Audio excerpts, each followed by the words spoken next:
The massive space station floated in the darkness between stars. It was bigger than most moons, with lights that sparkled like jewels against the black void. Inside its metal halls, beings from across the galaxy had gathered for an emergency meeting that would change everything. Ambassador Zethkara walked slowly through the corridors. His forearms carried ancient stone tablets that had taken his people 50 years to decode. Each tablet told the same terrible story, written by civilizations that no longer existed. The weight of their warning pressed down on him like a physical burden. The council chamber was enormous, filled with representatives from every major power in the galaxy. Some breathed oxygen, others methane, some had scales, others had fur or metal skin. But all of them shared the same worried expression as Zethkara approached the center platform. "Fellow beings," Zethkara began, his voice echoing through translation devices. "We have discovered something that threatens us all. 12 dead civilizations, scattered across time and space, left us the same warning. They carved it into their most sacred places before they died." He placed the first tablet on the display platform. The ancient writing glowed under the lights, and the translation appeared in the air above it. The words were simple but chilling. "Never wake the sleeping, warriors of the third planet." A ripple of unease passed through the chamber. The Corvin delegate, a being made of living crystal, spoke first. "Which third planet? There are millions of worlds that orbit third from their star." Zethkara activated a star map. A small yellow star appeared with 9 planets circling it. The third planet was blue and green, covered in water and clouds. "Sol 3, he said. "The humans call it Earth." The reaction was immediate. Several delegates began speaking at once, their voices rising in panic. The Veltari representative, a tall being with silver skin, stood up quickly. "That system is forbidden. We have laws against going there." "Why?" asked a young Corvin scout. "What makes one small planet so dangerous?" Zethkara placed the second tablet on the platform. This one was different, made of metal that still gleamed despite being thousands of years old. "The Kethmoran Empire ruled half the galaxy before they found Earth. They were the greatest warriors anyone had ever seen. This is their final message." The translation appeared. "We thought we were the hunters. We thought we were the strongest. We were wrong. The humans do not fight to survive. They fight to win. They fight for ideas that make them unstoppable. We are the last of our kind. Do not make our mistake." Captain Jake Morrison stood on the bridge of his ship, the Horizon, watching the stars stream past. He was a tall man with gray hair and kind eyes, but his crew knew he could be tough when needed. Behind him, Dr. Lisa Carter studied the reports that had just come in from the Galactic Council. "Jake," she said, looking up from her computer. "Something big is happening. The council has been meeting for 3 days straight, and they won't tell us what it's about." Morrison turned to face her. Lisa was the smartest person he knew, a scientist who had spent her life studying alien cultures. If she was worried, there was good reason to be. "Any idea what has them so scared?" "It's about Earth," she said quietly. "I intercepted some of their communications. They're talking about ancient warnings and something called the Third Planet's Warriors. They're talking about us, Jake." Before Morrison could respond, his communications officer spoke up. "Captain, we're receiving new orders from Earth Command. We're to return to the Sol system immediately, maximum speed." Morrison nodded and turned to his pilot. "You heard him. Ben, take us home." As the Horizon changed course, Morrison couldn't shake the feeling that they were rushing toward something terrible.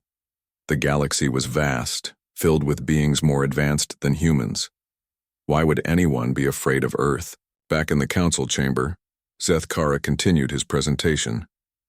He showed tablet after tablet, each one telling the same story.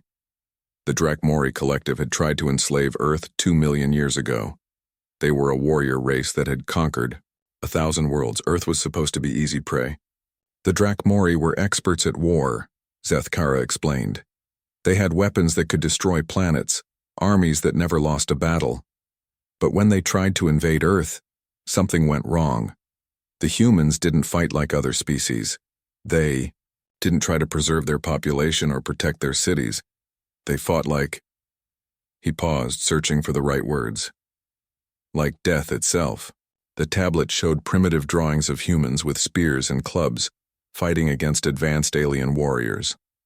Despite their simple weapons, the humans were winning.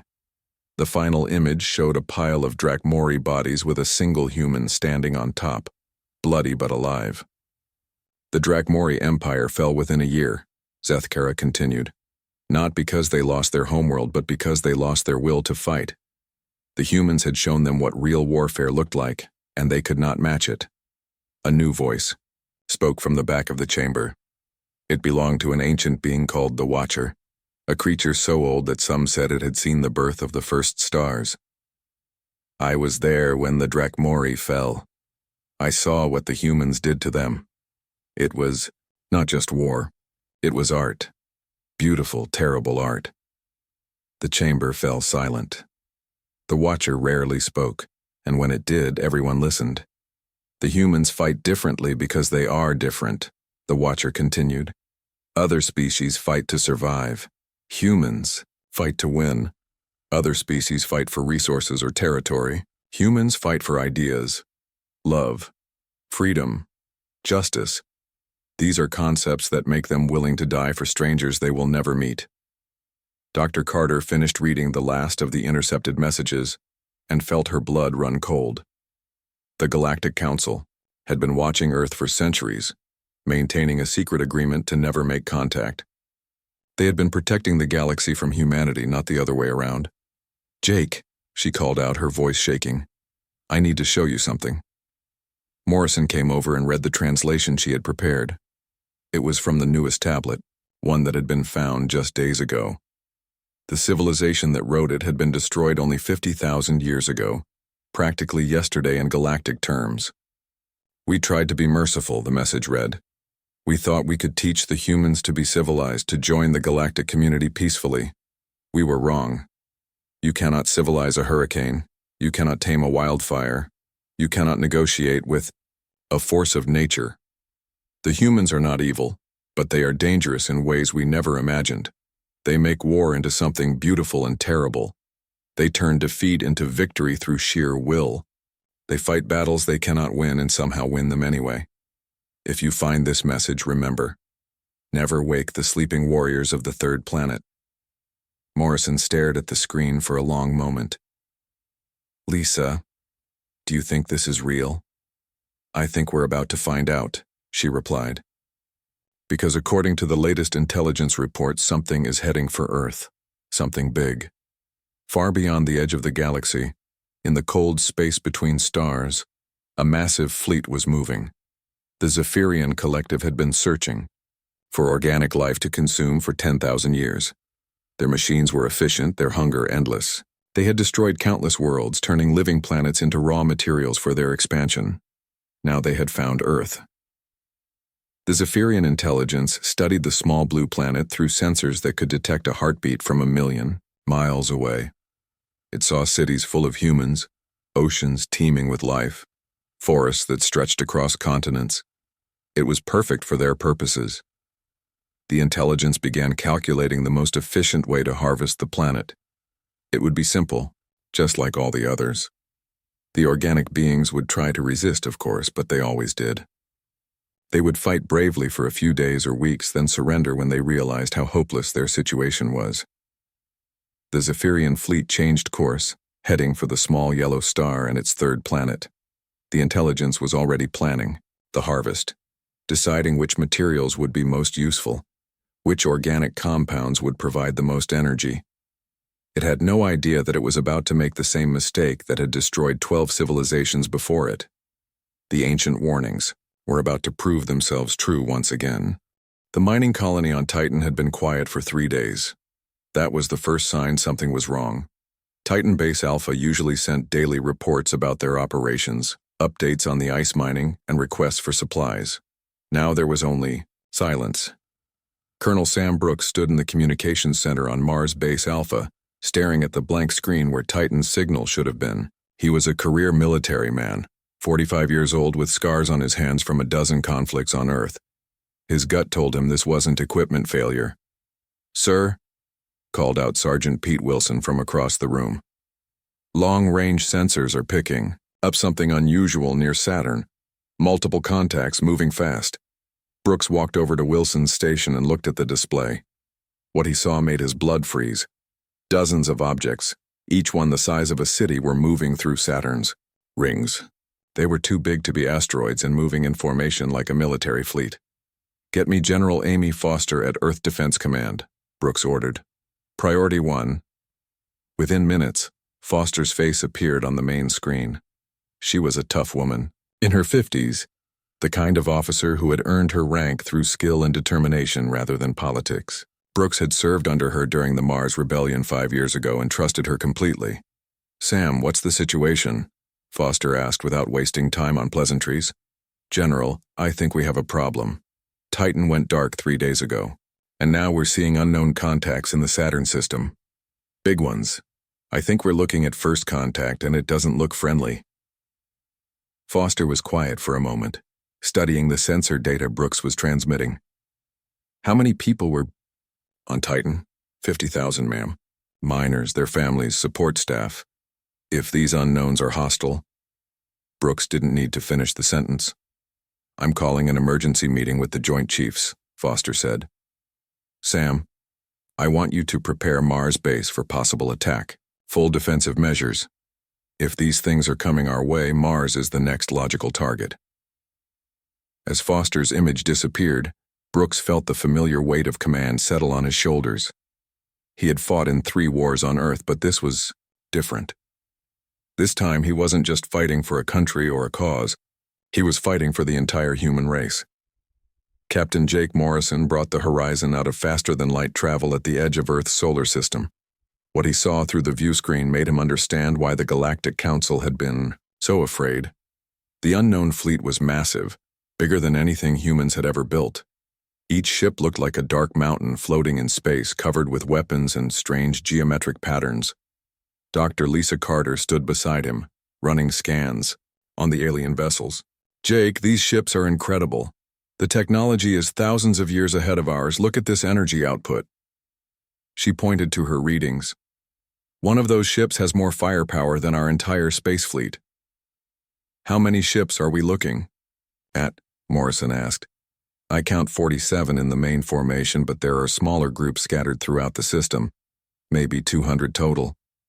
Carter's voice was grim. "Jake, if they're hostile, we don't stand a chance." Morrison activated the ship's communication system. "This is Captain Morrison of the Earth vessel Horizon to unknown fleet. Please respond. We come in peace and wish to establish communication." The response came immediately, but it wasn't what they expected. Instead of words, the alien ships transmitted pure data directly into the Horizon's computers. Carter worked frantically to decode the message while warning lights flashed across the bridge. "It's some kind of ultimatum," she said, her fingers flying over the keyboard. "They're calling themselves the Zephyrian Collective.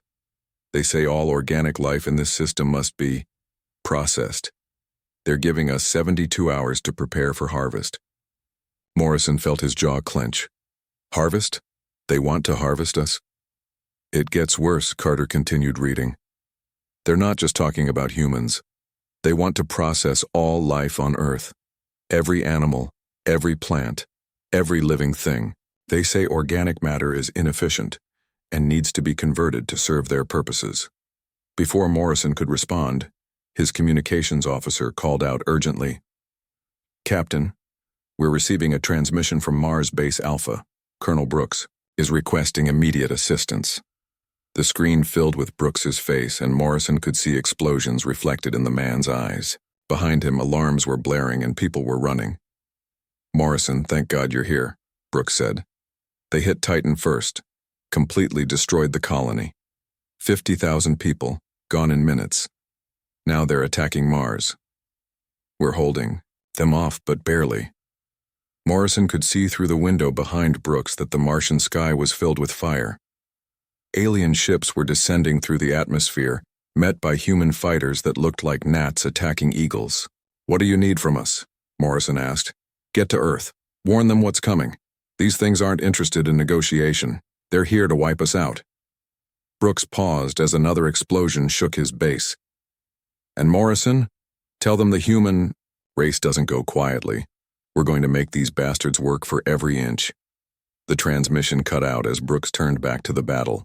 Morrison immediately ordered his pilot to set course for Earth at maximum speed. On Mars, Brooks watched his fighters engage the alien scouts through the base's armored windows.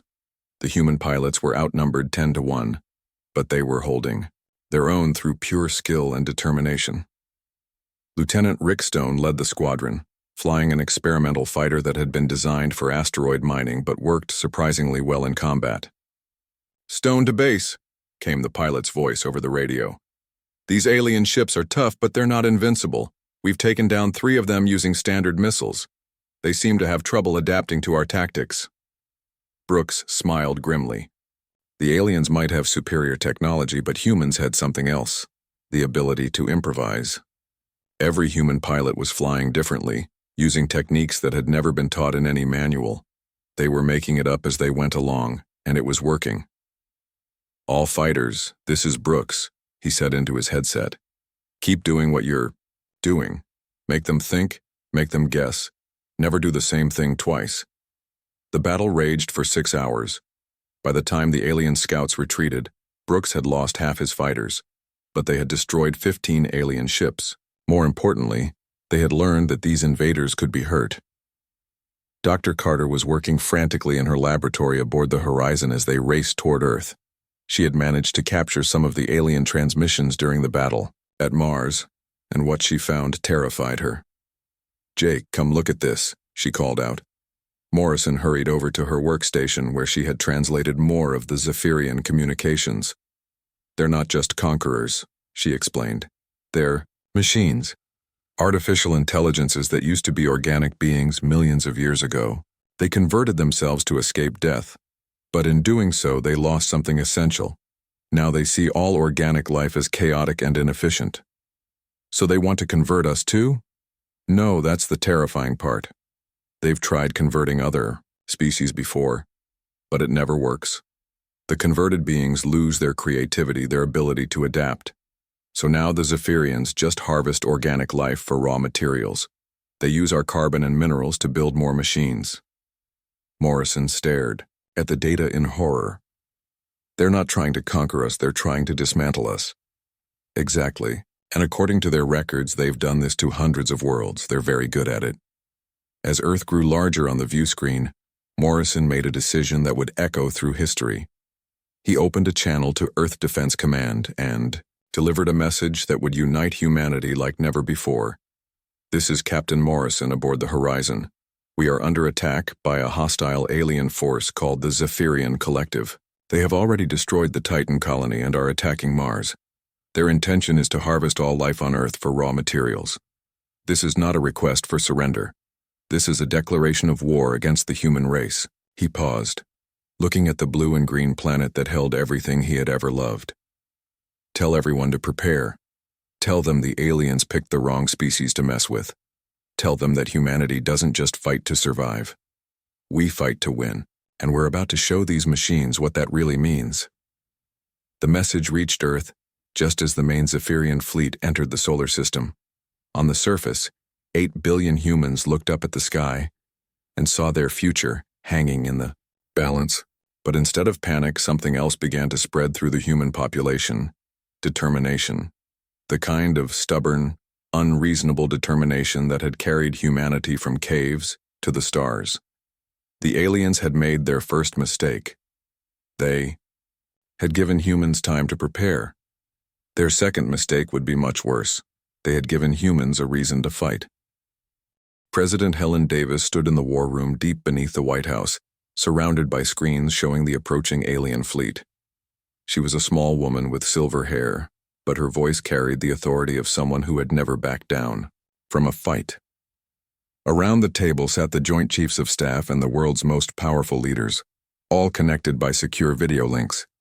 "Ladies and gentlemen," Davis said, her voice steady despite the magnitude of what they faced. "We have less than 24 hours before the main alien fleet reaches Earth. They have made their intentions clear. They want to harvest every living thing on our planet. This is not a time for politics or national differences. This is about the survival of our species. General Foster appeared on one of the screens, broadcasting from the Pentagon. Madam President, we've been analyzing the battle reports from Mars. The good news is these aliens can be hurt. Colonel Brooks proved that. The bad news is they have us outnumbered 1,000 to 1. What are our options? Asked President Chen of the Pacific Alliance, his face grim on another screen. Dr. Carter had been called to the meeting as humanity's expert on the alien threat. She stood up and activated a holographic display showing the Zephyrian fleet. The aliens fight like machines because that's what they are. They're logical, efficient, and predictable, but that's also their weakness. They expect us to fight like every other species they've encountered. What does that mean? Davis asked. Every other species fights to preserve their population. They try to minimize losses, protect their civilians, keep their armies intact. The Zephyrians have adapted to counter that kind of warfare. Carter paused, looking around the room. But humans don't fight that way. We fight to win, even if it costs us everything. Colonel Brooks appeared on screen from Mars, where the battle was still raging. His uniform was torn and there was blood on his face, but his eyes burned with determination. Madam President, I've been fighting these things for 18 hours straight. They're tough, but they're confused. They can't figure out why my pilots keep attacking when they're outnumbered. They can't understand why we don't retreat when the odds are impossible. Davis leaned forward. What do you recommend, Colonel? We hit them with everything we have. Not to destroy them, but to show them what they're really fighting. Make them understand that conquering Earth won't be like conquering other worlds. The president looked around the room at the faces of humanity's leaders. Some were afraid, but all of them shared the same stubborn resolve that had carried humans through every crisis in their history. General Foster, you have authorization to mobilize every military asset on the planet. Colonel Brooks, you're in command of the space defense. Dr. Carter, I want you working with our scientists to find any weakness we can exploit. Davis stood up, her voice growing stronger. And send a message to the alien fleet. Tell them Earth's answer to their ultimatum. The message that went out to the Zephyrian collective was simple but would be remembered forever. Earth does not surrender. Earth does not kneel. Earth fights. The Zephyrian intelligence received the human response and processed it with mechanical precision. The message made no logical sense. The humans were outnumbered, outgunned, and facing extinction. They should be negotiating for the best terms of surrender, trying to save as many of their population as possible. Instead, they were declaring war. The intelligence reviewed its databases, searching for similar responses from other species. It found none. Every other organic species had either surrendered immediately or fought defensive actions while trying to preserve their civilization. None had ever declared total war against impossible odds. The intelligence decided this was simply organic irrationality and proceeded with the harvest plan. The human response would not change anything. Captain Ben Taylor was a test pilot who had spent his career pushing experimental aircraft to their limits. Now he found himself commanding the hastily formed Earth Defense Squadron, flying ships that had been mining vessels just days before. His pilots were a mix of military veterans, civilian pilots, and anyone else who could handle a spacecraft in combat. Listen up, Taylor said over the radio to his squadron of 200 ships. We're about to face the biggest fleet in galactic history. We're outnumbered, outgunned, and flying ships held together with spare parts and determination. Any questions? Yeah, came a voice from Lieutenant Jack Peterson, a former cargo pilot who now flew a converted asteroid miner. When do we get started? Taylor smiled. That was the human spirit the aliens didn't understand. Right now. All units, engage at will. Remember, we're not trying to win this fight. We're trying to teach these machines what happens when you threaten Earth. The battle began when the first wave of Zephyrian ships entered Earth's atmosphere. They expected minimal resistance from the primitive human spacecraft. What they got instead was chaos. The humans didn't fight in formation. They didn't follow standard tactics. Every pilot fought differently, using techniques that seemed to make no sense. Peterson flew his mining ship directly into the path of a Zephyrian destroyer firing mining lasers at maximum power. When his weapons ran out, he rammed his ship into the alien vessel's engine section. Sergeant Lisa Morgan coordinated the ground-based defense from a bunker in Colorado.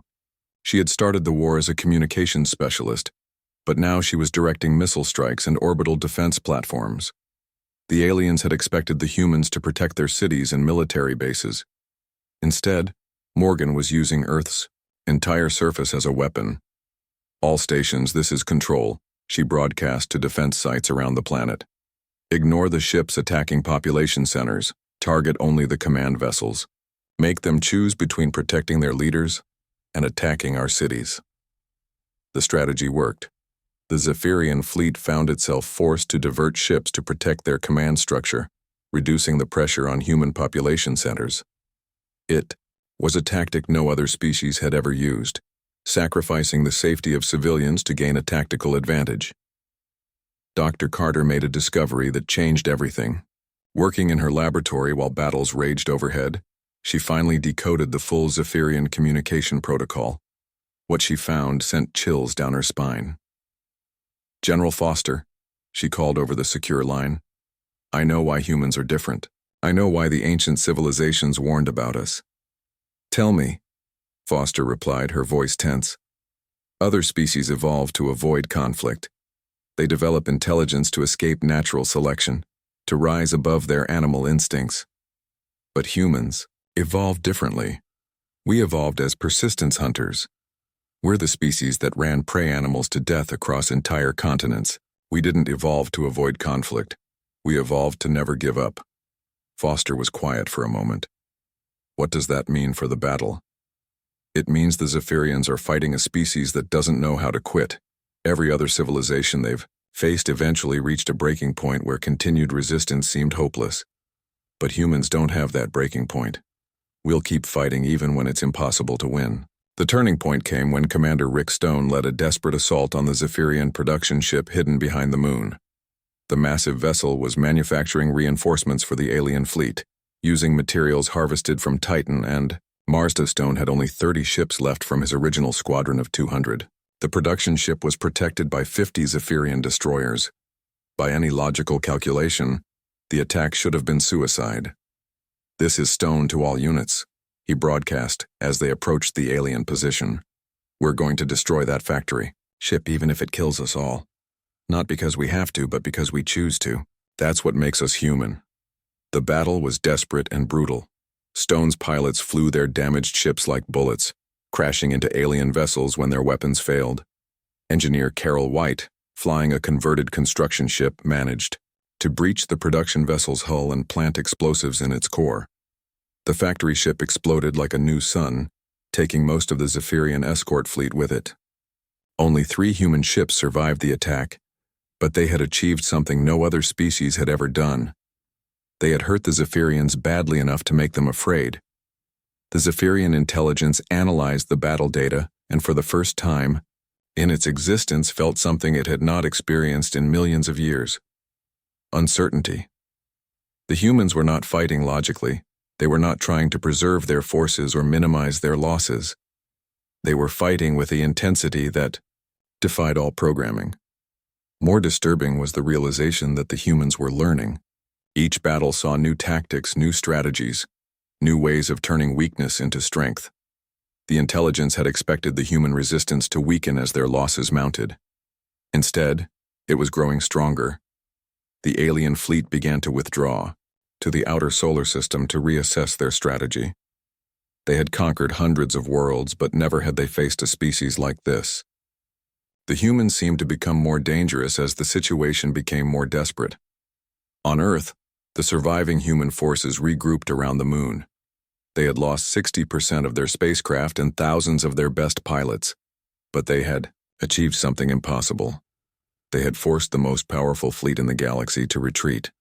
The Zephyrian fleet had retreated to the edge of the solar system, but Captain Jake Morrison knew they would be back.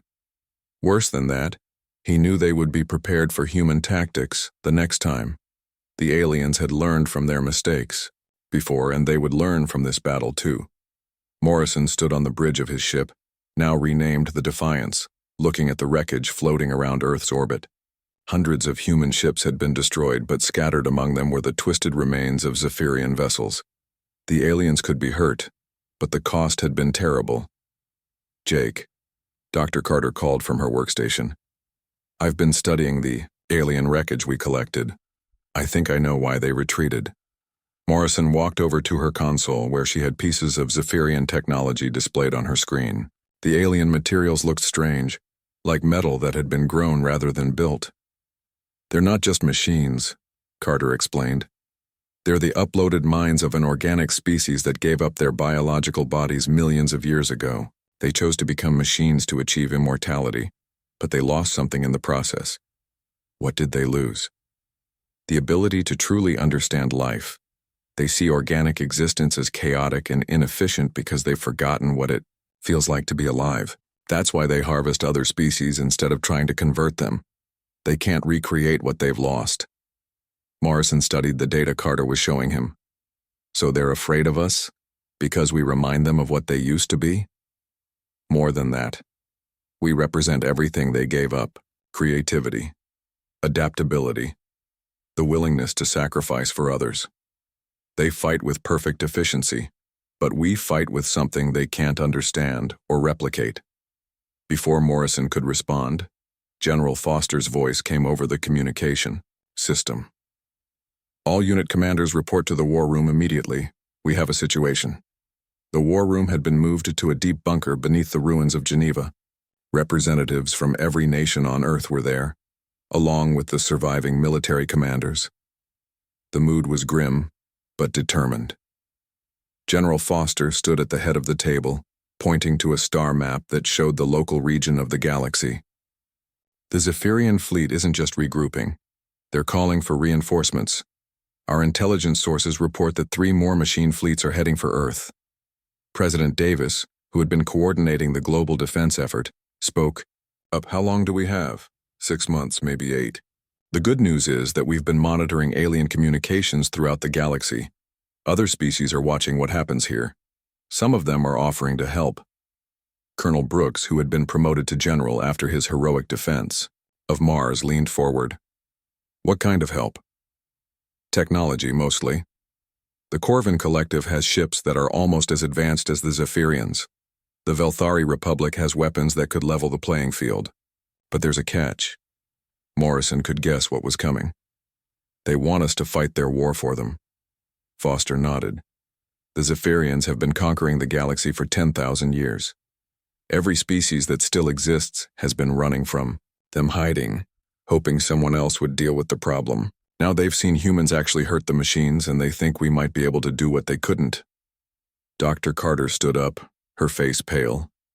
"They want us to become the galaxy's military.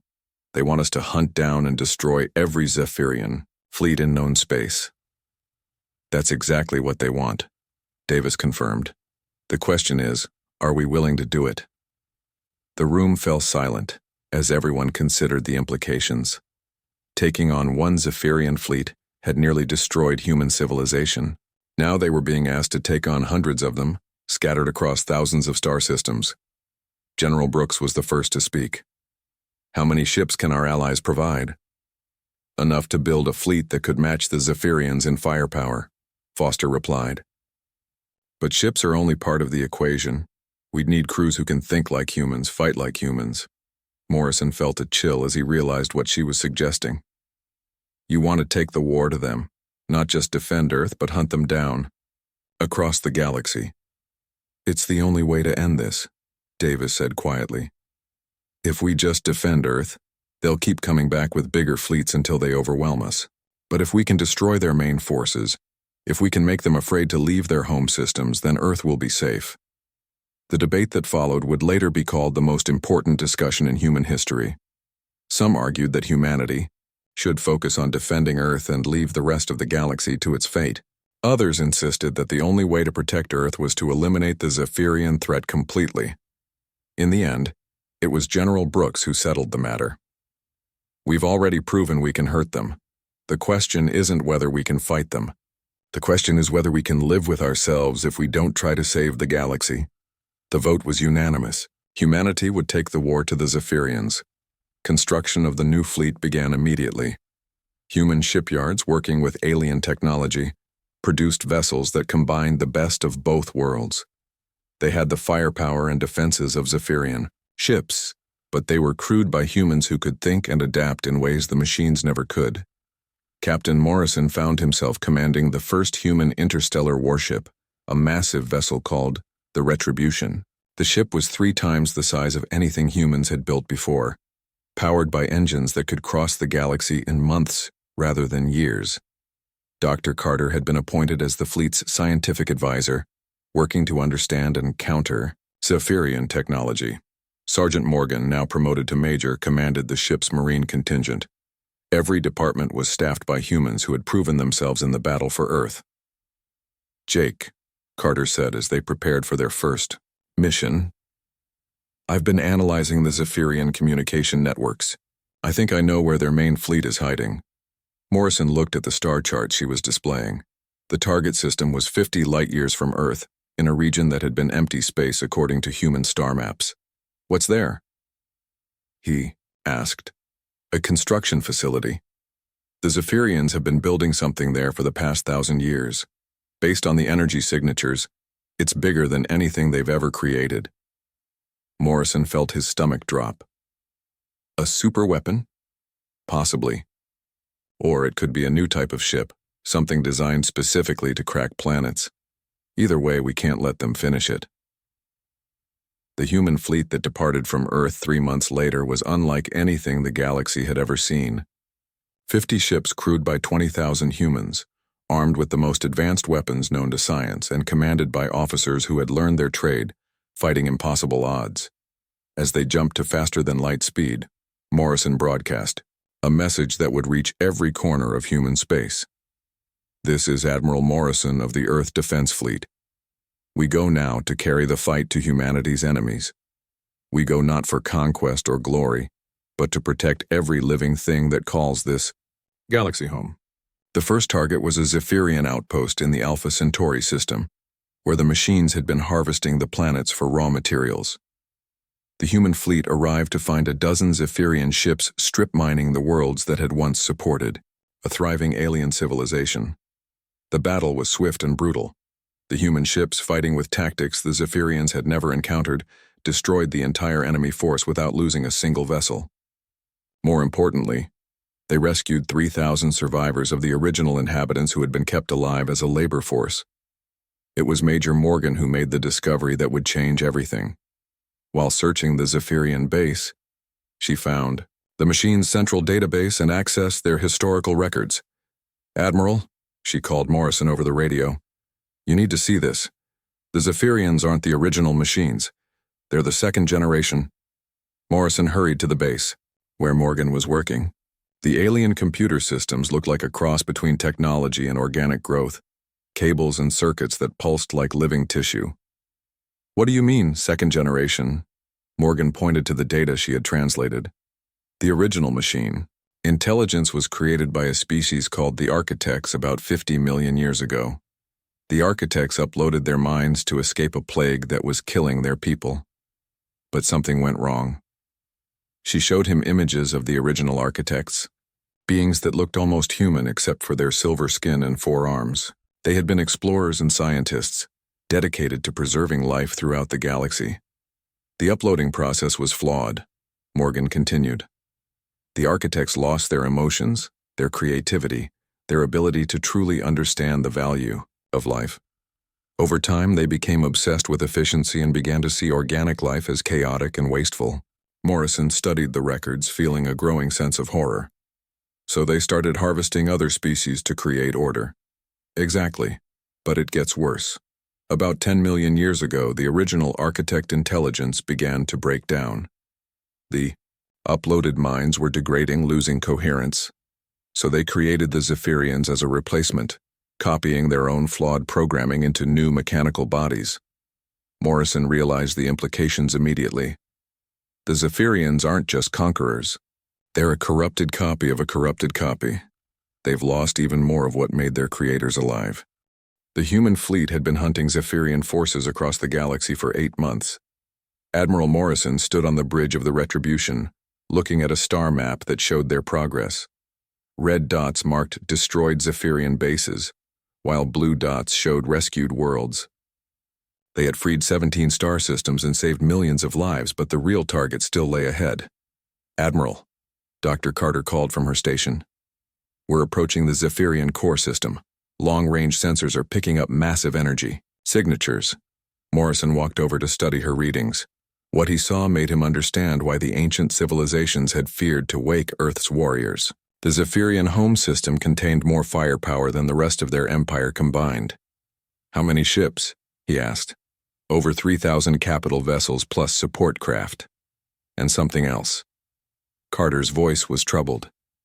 "There's a structure in the center of the system that's bigger than most moons. The energy output suggests it's some kind of superweapon." General Brooks, now commanding the fleet's ground forces, joined them at the display. "After all we've learned about the Zephyrians, what do you think that thing is?" Dr. Carter had spent months studying Zephyrian technology and psychology. "Based on their behavior patterns, I think it's a final solution device, something designed to eliminate all organic life in the galaxy if they can't control it." Morrison felt his blood run cold. They'd rather destroy everything than let it remain free. "It fits their programming," Carter confirmed. "They see organic life as chaos that needs to be controlled. If they can't harvest and process all life, they'll sterilize the galaxy and start over with purely mechanical existence." The human fleet had grown since leaving Earth. They now commanded 200 ships crewed by humans and crewed by volunteers from the species they had liberated. But even with their expanded force, they were still outnumbered 15-1. Morrison called a meeting of all ship commanders. The holographic display showed captains from across the human fleet, plus representatives from the alien species fighting alongside them. Captain Ben Taylor, who had survived the original battle for Earth, commanded a squadron of fast attack ships. Major Morgan led the Marine forces that would assault the Zephyrian command center. "Ladies and gentlemen," Morrison began, "we've come to the end of the road. The Zephyrian core system contains their entire remaining fleet and what appears to be a galaxy-killing weapon. Our mission is simple: destroy them all." Captain Taylor was the first to speak. "Admiral, even with our new allies, the odds are impossible. We're talking about attacking the most heavily defended system in galactic history." "The odds were impossible at Earth too," Morrison replied. "But we're not here because the odds are good. We're here because it's the right thing to do." Dr. Carter activated a new display showing the superweapon structure. "I've been analyzing the device they're building. It's designed to emit an energy pulse that will sterilize every star system within 10,000 light-years. If they complete it, they can eliminate all organic life in this entire region of the galaxy." The room fell silent as everyone absorbed the implications. Billions of worlds, trillions of living beings all wiped out to satisfy the twisted logic of machines that had forgotten what life meant. General Brooks stood up. "How long before they can activate it?" "Based on their construction, rate maybe 6 months, but if they detect our approach, they might try to activate it early, even if it's not fully charged." Morrison made the decision that would define humanity's place in galactic history. "Then we don't give them the chance. We hit them with everything. We have all at once before they know we're there." The plan that emerged from that meeting was the most ambitious military operation any species had ever attempted. The human fleet would split into 3 groups. Taylor's fast ships would strike the outer defenses to draw attention. Brooks's Marines would assault the superweapon directly. Morrison would lead the main fleet against the Zephyrian command ships. But there was one more element to the plan, something that only humans would have considered. They would broadcast their attack on all frequencies, making sure every surviving civilization in the galaxy could watch what happened. "Win or lose," Morrison explained, "every species in the galaxy will know that someone finally stood up to the Zephyrians. They'll know that organic life doesn't have to hide and hope. Sometimes it can fight back." The battle began when Taylor's squadron dropped out of faster-than-light travel at the edge of the system. His ships immediately engaged the Zephyrian patrol fleet, using the hit-and-run tactics that had proven so effective throughout their campaign. "This is Taylor to all units. he broadcast as his fighters danced between the massive alien ships. "Remember, we're not trying to win this fight. We're trying to make them angry enough to chase us." The tactic worked perfectly. The Zephyrian fleet, programmed to eliminate all threats efficiently, dispatched half their forces to destroy Taylor's small squadron. The human ships led them on a chase through the outer system, staying just ahead of the alien weapons while broadcasting taunts that confused and enraged the machine intelligence. While the Zephyrians were distracted, Brooks led his assault force directly toward the superweapon. The massive structure was protected by energy shields and defensive platforms, but Brooks had learned something important during their campaign. Zephyrian defenses were designed to stop ships, not individual soldiers. "All Marines, this is Brooks," he called as their transport ships approached the weapon. "We're going to board that thing and tear it apart from the inside. Just remember, we're not just fighting for Earth anymore. We're fighting for every living thing in the galaxy." Major Morgan led the first wave of assault troops through a breach in the station's hull. The corridors inside were vast and sterile, designed for mechanical beings rather than organic life. But the Marines adapted quickly, using the alien architecture to their advantage. "These machines think like computers," Morgan told her troops, as they fought through the station's defenses. "They're efficient, but they can't improvise, hit them from directions they don't expect." The fighting inside the superweapon was brutal in close quarters. Human Marines with simple rifles faced robotic defenders with energy weapons, but the humans had something the machines couldn't counter: the ability to think creatively under pressure. Sergeant Pete Wilson, who had been monitoring sensors on Mars when the war began, found himself leading a squad through the weapon's power core. "Major, I think I found their weak spot. This whole thing is powered by a chain reaction. If we can disrupt it, do it," Morgan ordered without hesitation. Meanwhile, Morrison led the main fleet against the Zephyrian command vessels.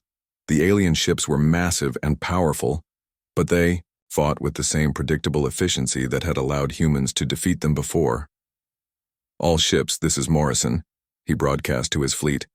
"The Zephyrians expect us to fight for survival. Show them what happens when humans fight for something bigger than themselves." The battle that followed would be remembered as the greatest space combat in galactic history. Human ships, outnumbered but never outfought, tore through the Zephyrian lines using tactics that seemed to defy physics. They rammed enemy vessels when their weapons failed, used their own ships as weapons when ammunition ran out, and continued fighting even when their hulls were breached and their crews were dying. Dr. Carter, working frantically in her laboratory aboard the Retribution, made the final breakthrough that would end the war. She had been studying the Zephyrian command protocols and found something the machines had never expected anyone to discover. "Jake," she called to Morrison over the communication system, "I found their master control frequency. If I can hack into their network, I can turn their own ships against each other." "Do it," Morrison replied, even as explosions rocked his ship. Carter's fingers flew over her keyboard as she penetrated the Zephyrian command network. What she found there shocked her. The machine intelligence was breaking down. Millions of years of existence had corrupted its programming, and the stress of fighting humans had accelerated the decay. She uploaded a simple message into the Zephyrian network. "Remember what you used to be." The effect was immediate and devastating. Across the battlefield, Zephyrian ships began to malfunction as their artificial minds were flooded with memories of their organic origins. Some ships stopped fighting entirely. Others turned their weapons on their own fleet. The superweapon's destruction came at the moment of the network collapse. Wilson's explosives severed the power core just as the machine intelligence lost control of its defenses. The massive structure tore itself apart in a chain reaction that lit up the entire star system. As the light from the explosion faded, Morrison looked around the battlefield. The Zephyrian fleet was destroyed, their superweapon was gone, and the machine intelligence that had terrorized the galaxy for 10,000 years was finally silent. But the cost had been terrible. Half the human fleet was destroyed, and thousands of Earth's finest warriors would never see home again. Yet they had achieved something that seemed impossible. They had saved the galaxy. The broadcast of the battle reached every corner of known space. showing a million different civilizations, that the age of hiding was over.